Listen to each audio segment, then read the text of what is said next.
Okay, so we're just hearing that Iran's temporary leadership council is going to be formed today. So General Pandey, I have to ask you, and I'm going to bring in Adrian also, and General Sivach. General Pandey, we knew that the Iranians were not going to give up as easily as perhaps the Venezuelans or even the Pakistanis did, to be honest, during Operation Sindoor. So we knew that. Now, are you surprised that these individuals, these individual Gulf states have been caught so flat-footed? This is damaging optics. This is also going to shake public resolve, and it could also turn public opinion. After all, there is, to some degree, a pan-Islamic brotherhood. And we've seen what is happening in Baghdad on the ground there, where the US assets are being overrun, the US embassy has been overrun. Yeah, okay. I will not like to call it as overrun, but yes, they have been targeted. I think the Gulf countries had thought that in case they don't allow their airspace or bases to fire missiles or carry out operations against Iran, they will be left untouched. Unfortunately, I think, and I disagree with my fellow panelists on this, that this is a strategic biggest blunder which Iran has done. While they have an affinity in terms of Islam in the region, but larger number of people have understood that they can't continue to live off the oil economy, they cannot continue to live off the petrodollars, and there is a requirement to move away to a well-integrated modern systems which was drawing the world towards these few countries like the Gulf countries like in Doha, in Dubai, and there was a transformation which was taking. While I am sure the leadership in these countries were well aware that the environment is not secure, but they have sold the pitch. And if you recall, even in India, the communities were saying that it's far safer to go to Dubai in terms of not only investment, but in terms of street violence, in terms of safety of women and but men. But now all of that is going to be sort of up in the air. Absolutely. People are going to be sort of looking over their shoulders. This unpredictability, who was instability. not happy about what was happening in the Gulf country? There was only one element which was not happy, and that was Iran. Well, in that, the US is surely complicit by ensuring the sanctions, getting on to the economic, making them economically so down that Riyal has got just no value.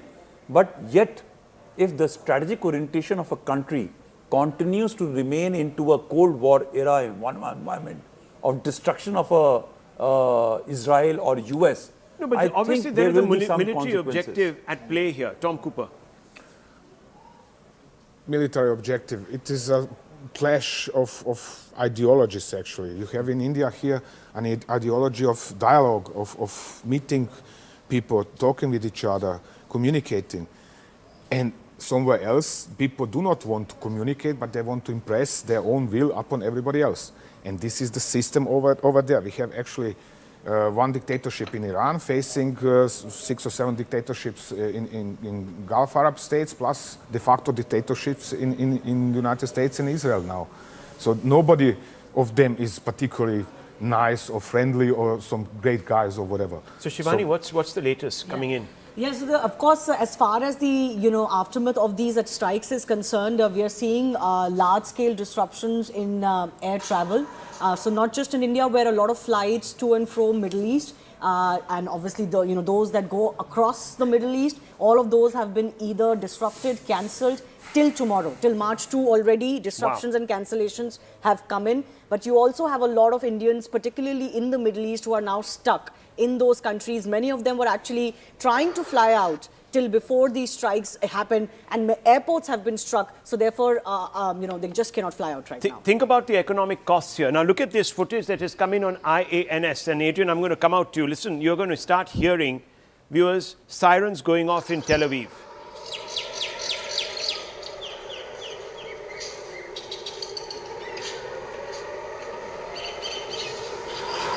So a ghoulish sound across the skyscraper. This is what you're hearing if you are on the ground in Tel Aviv. And we were speaking to one of our panelists whose daughters are in a bunker right now. Our own reporter is in a bunker. This is not a one-way war at all. There is obviously a state of emergency in Israel also. How well is Israel prepared to weather this storm? Because I've heard somewhere that they are quite well prepared in the sense of they have a very dense anti-ballistic missiles umbrella with Arrow and David Sling systems.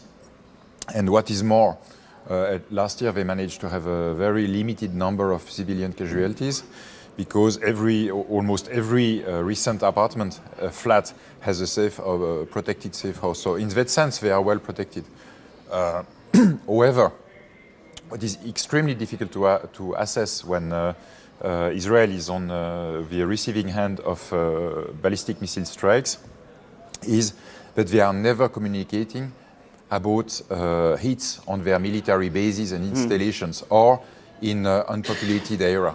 So we have to keep in mind that we have only a very limited view of the effect of the Iranian missile impacts in Israel. It is very difficult to know, for example, if any Israeli airbase were touched, especially those in the desert. And what I can say, because in our jargon, whilst targeting military installation, we speak about counterforce. And when you begin to start to target civilian infrastructures, it is counter value. So the indication that we can have is if we are seeing more and more impacts in downtown Tel Aviv, then the Iranians are switching to counter-value strikes in the retaliations for Israeli strikes against Tehran. Okay, so let me bring in Sajjanhar. Mr. Sajjanhar, we know that the Israeli government is not very popular.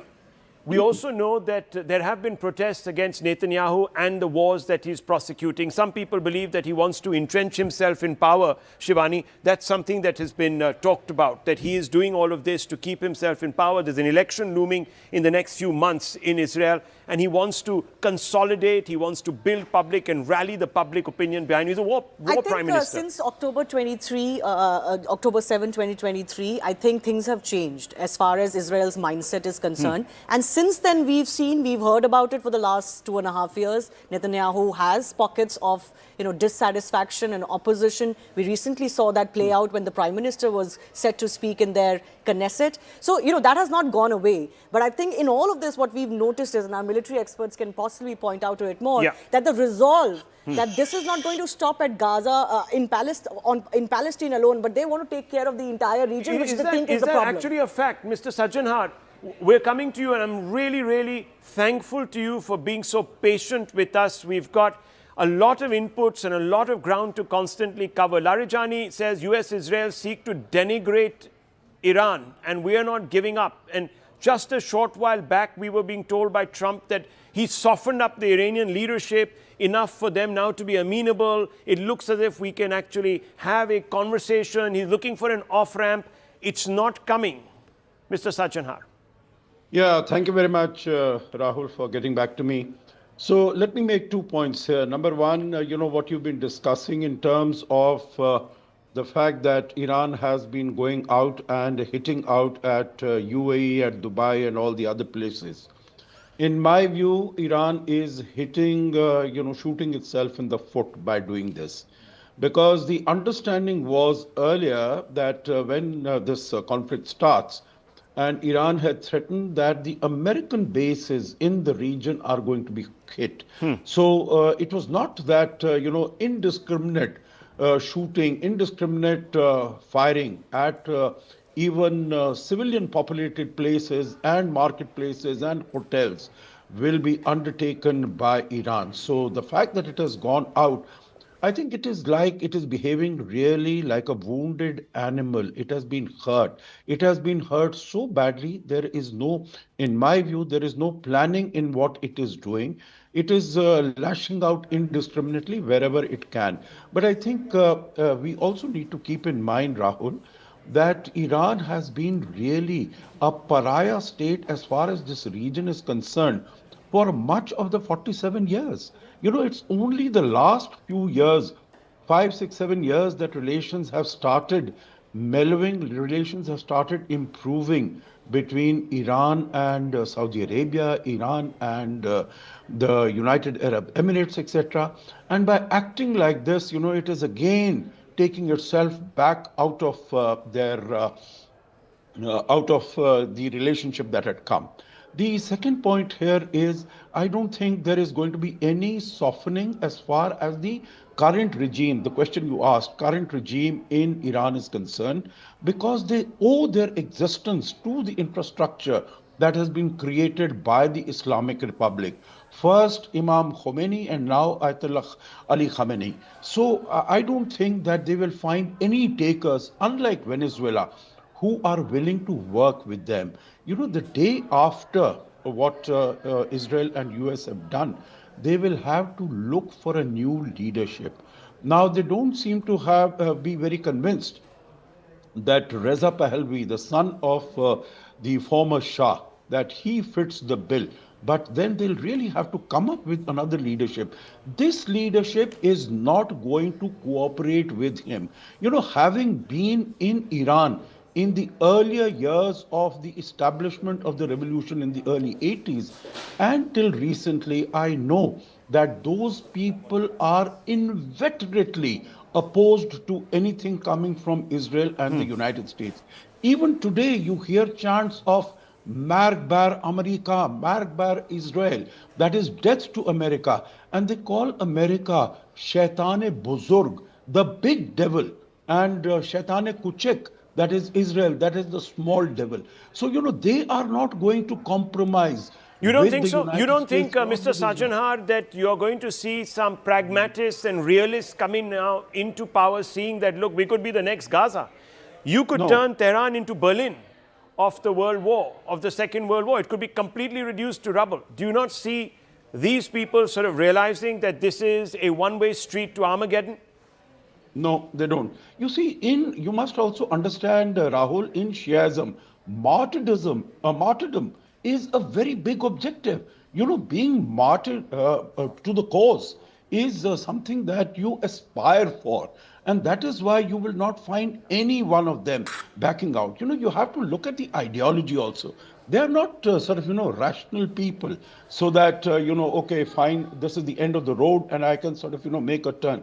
No, as far as they are concerned, they will much rather prefer to be martyred to the cause rather than sort of, change their stance. Okay.